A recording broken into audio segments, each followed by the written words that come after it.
Salam sejahtera Malaysia, denyut nadi suara rakyat bergema di channel ini.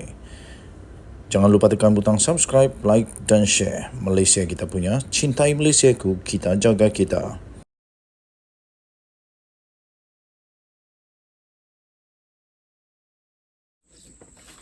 Salam sejahtera Malaysia, Al-Fatihah kepada seluruh rakyat Malaysia. Anda boleh membacakan, mensedekahkan Al-Fatihah kepada yang baru saja diberitakan, disahkan telah meninggal dunia. Walaupun apapun pegangan politik, apapun pegangan politik lah ya, politik cabang mana sekalipun, tapi bagi anda yang beragama Islam, anda bolehlah mensedekahkan Al-Fatihah kepada beberapa orang yang terlibat dalam kemalangan yang menyebabkan orang-orang politik ini telah meninggal dunia. Disahkan 3 muslimat PAS telah maut dalam kemalangan jalan raya. Ini berlaku pada petang kemarin, 20 Oktober, dilaporkan lebih kurang jam 7.40 petang.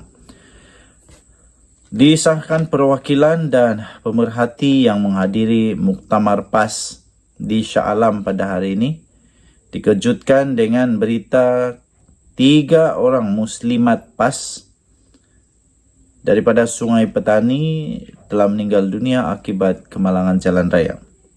Pengerusi tetap Muktamar iaitu Senator Husin Ismail memaklumkan kemalangan tersebut berlaku di Berang ketika mereka dalam perjalanan pulang selepas menghadiri Muktamar di IDCC Shah Alam.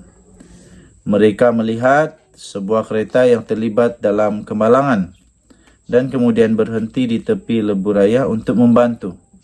Bagaimanapun ketika mereka cuba membantu, tiba-tiba dilanggar pula oleh sebuah kereta lain.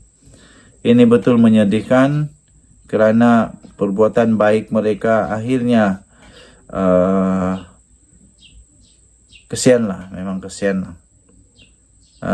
Jadi mereka ingin membantu orang yang susahan, tapi mereka pula yang kena langgar. Kesian juga. Jadi kerana itu seluruh rakyat Malaysia, tak kiralah apa pegangan parti, marilah semua sama-sama untuk mensedekahkan Al-Fatihah kepada mereka bertiga ini. Menurutnya 2 mangsa meninggal dunia di tempat kejadian, manakala seorang lagi mangsa yang parah meninggal dunia dalam perjalanan ke hospital. Mangsa yang meninggal dunia di tempat kejadian ialah Ketua Dewan Muslimat PAS Sungai Petani, Ustazah Taibah Sulaiman, dan Ketua Amirah PAS Sungai Petani, Nur Fatihah Nabila Bukri. Penolong Setiausaha 1 Dewan Muslimat PAS Sungai Petani, Najiha Amzi, meninggal dunia ketika dalam perjalanan ke hospital, ujarnya lagi. Mereka menghadiri Muktamar Dewan Muslimat PAS Malaysia di IDCC semalam. Berikutan itu, Husin mengajak perwakilan dan juga pemerhati untuk membacakan Al-Fatihah dan mendoakan roh ketiga-tiga mereka ditempatkan dalam kalangan orang yang beriman. Denyut nadi suara rakyat bergema di channel ini, saya juga turut mengajak kepada semua orang Islam di Malaysia ini untuk mensedekahkan Al-Fatihah kepada mereka ini. Tidak kiralah apa pegangan parti politik anda, apa visi politik anda, tapi lupakan itu dulu. Anda boleh sedekahkan Al-Fatihah kepada ketiga-tiga mereka ini. Kita jumpa lagi. Bye-bye. Salam sejahtera Malaysia, denyut nadi suara rakyat bergema di channel ini.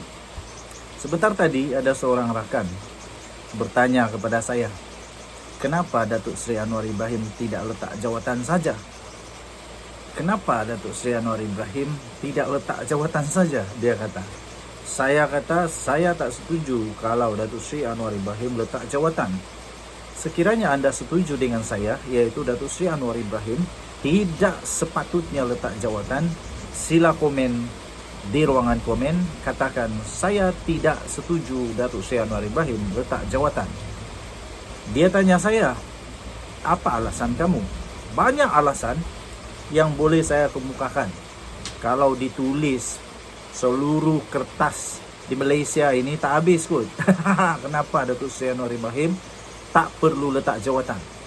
Tapi paling simple, iaitu kanak-kanak pun boleh faham.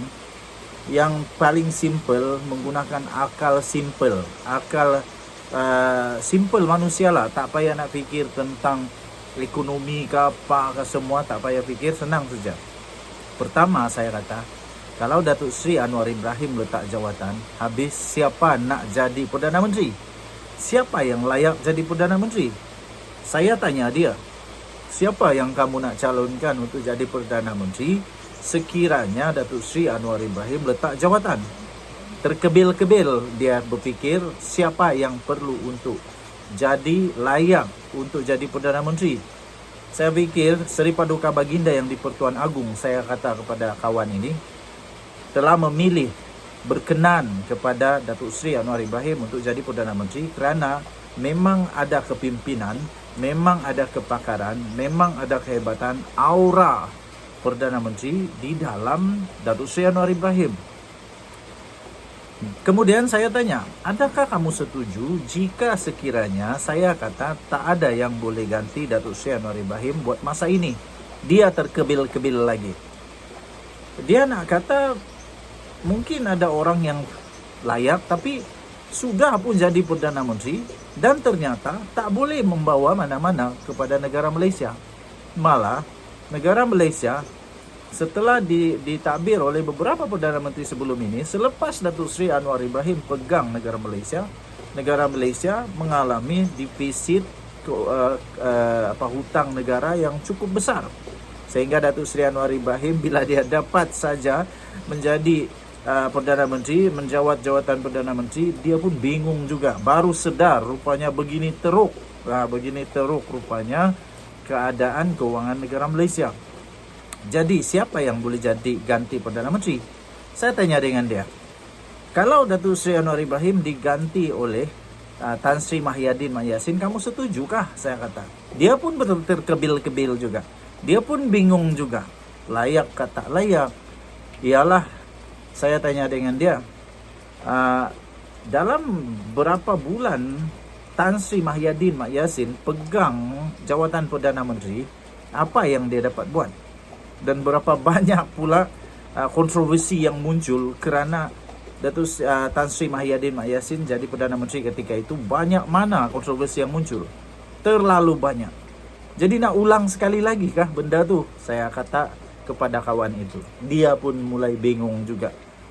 Kalau Muhyiddin Yassin tak boleh jadi Perdana Menteri, ganti Anwar Ibrahim, habis siapa? Saya kata, kamu nak calonkan Ismail Sabri Yaakob kah? Datuk Seri Ismail Sabri Yaakob kah? Bekas Perdana Menteri Malaysia sekali lagi. Saya kata dengan dia. Dia pun bingung juga. Sebab Datuk Seri Ismail Sabri Yaakob jugalah saya kata yang telah kalah kepada desakan beberapa orang untuk membubarkan parlimen. Jadi kalau dia jadi Perdana Menteri sekali lagi, adakah kamu boleh jamin bahawa dia tidak didesak semula untuk bubar parlimen?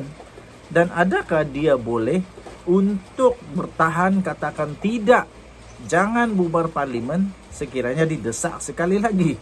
Saya kata begitu. Kemudian terkebil-kebil lagi kawan. Okey, saya kata sekali lagi, kita bagi pula kepada orang-orang yang hebat. Apa kata kalau di dalam PAS kamu berikan seorang nama yang boleh jadi Perdana Menteri? Saya kata. Dia pun bingung juga. Dia kata hampir setengah jam tak ada jawapan. Saya kata dengan dia, kamu setuju kah kalau Tok Guru Hadi Awang yang jadi Perdana Menteri? Dia adakah aura sebagai Perdana Menteri? Rakyat Malaysia boleh terima kah dia jadi Perdana Menteri secara keseluruhan? Ya, mungkin beberapa buah negeri gembira. Tetapi bagaimana dengan negeri-negeri yang lain? Setujukah? Saya tanya lagi, okeylah kalau bukan Datuk Seri Tok Guru Hadi Awang, bagaimana dengan Tuan Ibrahim Tuan Man? Dia pun terkebil-kebil juga. malah mulai merah-merah mukanya kerana mungkin malu sebab tak ada siapa pun yang boleh tukar. Dia tak boleh jawab soalan saya. Kemudian saya kata okey, tak apalah, yang paling hebat di dalam PAS, yang paling terkenal di dalam PAS sekarang ini Sanusi Maknor. Kalaulah Sanusi Maknor dia tiba-tiba jadi Perdana Menteri ganti Anwar Ibrahim, kamu setuju tak? Saya kata.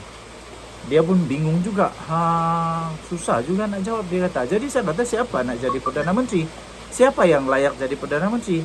Sebab itu saya kata, tak payah Datuk Seri Anwar Ibrahim letak jawatan, kerana satu saja alasan paling simple minded thinking, siapa yang boleh ganti Datuk Seri Anwar Ibrahim kalau dia letak jawatan? Itu yang paling penting. Kalau Datuk Seri Anwar Ibrahim letak jawatan, siapa yang tukar? Seterusnya saya tanya lagi, siapa yang nak jadi Perdana Menteri? Kamu setujukah kalau Azmin Ali jadi Perdana Menteri? Azmin Ali jadi Perdana Menteri, kamu setujukah? Saya kata, dia adalah orang yang boleh dikatakan, saya boleh katalah Datuk Seri Anwar Ibrahim, Datuk Seri Azmin Ali, dia adalah orang yang antara paling banyak lompat parti kerana mungkin prinsipnya bertukar-tukar. Prinsipnya bertukar-tukar. Mula-mula dia dapat pangkat yang cukup tinggi tau dalam PKR, Timbalan Presiden. Lepas tu dia tukar dia punya prinsip, tukar kepada tak ada parti. Lepas tu masuk apa pula? Parti apa? Lepas tu masuk kepada Bersatu. Jadi dapat jaminkah, saya kata, selepas ini dia disukaikah oleh semua orang? Jadi bingung juga. Jadi kesimpulannya saya kata, siapa yang nak jadi Perdana Menteri? Terus saya tanya jugalah terakhir, kamu setujukah kalau Tun Mahathir jadi Perdana Menteri? Tun Mahathir terus cepat-cepat dia cakap, saya tidak setuju. Habis saya kata, siapa nak jadi Perdana Menteri? Iyalah, Tun Mahathir sudah cukup tua, sudah terlalu tua, mana boleh jadi Perdana Menteri lagi. Fizikal dia, mungkin otak dia masih okey, tapi itu pun tak pasti okey sampai mana, sebab dia sudah cukup tua. Ingatannya masih kuatkah? Cara dia membuat keputusan masih cukup baguskah? Dia masih relevan kepada zaman moden ini? Ataupun fikirannya masih dulu-dulu? Macam begitulah lebih kurang. Jadi dia tak setuju. Kesimpulannya saya kata, Datuk Seri Anwar Ibrahim tak payah letak jawatan. Anda setuju? Sila komen. Kita jumpa lagi. Bye-bye.